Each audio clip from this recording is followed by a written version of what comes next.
O que aconteceu no BBB não foi só uma briga. Menina retardada, é doente mental? É doente mental? Meu Deus, É doente mental? Quando alguém usa um termo ligado à saúde mental como ofensa, isso carrega uma história muito mais pesada do que parece. E talvez você não saiba, mas muitos desses termos eram técnicos e foram usados oficialmente durante décadas. Por exemplo, retardado. A palavra vem da ideia de retardar, de atraso no desenvolvimento. Durante muito tempo, o retardo mental era uma classificação médica formal. Estava em manuais, diagnósticos, estava em documentos oficiais. O problema é que esse termo era usado de forma extremamente ampla. Antigamente, o diagnóstico em saúde mental e no neurodesenvolvimento era muito limitado. A medicina ainda não tinha critérios claros, como nós temos hoje. Então, o que acontecia? Uma criança com autismo mais severo, uma pessoa que teve hipóxia ao nascer, alguém com paralisia cerebral, uma deficiência intelectual de causa genética, tudo isso podia ser colocado sob o mesmo rótulo. Não porque fossem iguais, mas porque a ciência ainda não sabia diferenciar.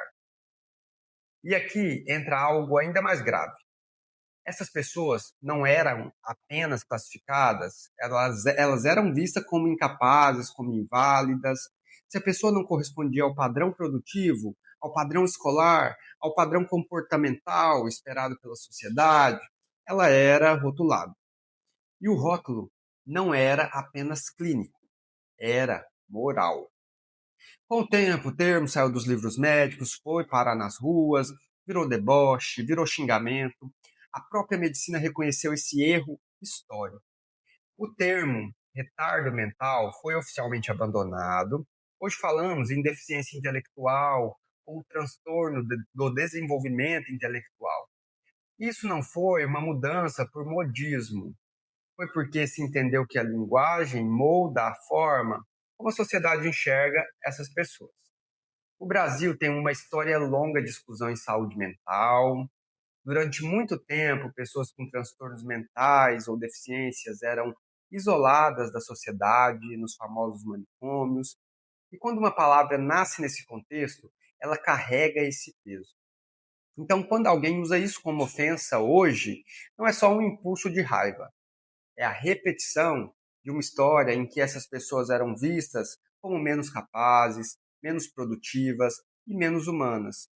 Hoje nós sabemos diferenciar autismo, paralisia cerebral, deficiência intelectual, transtornos genéticos, lesões neurológicas, mas o vocabulário popular ficou preso no passado.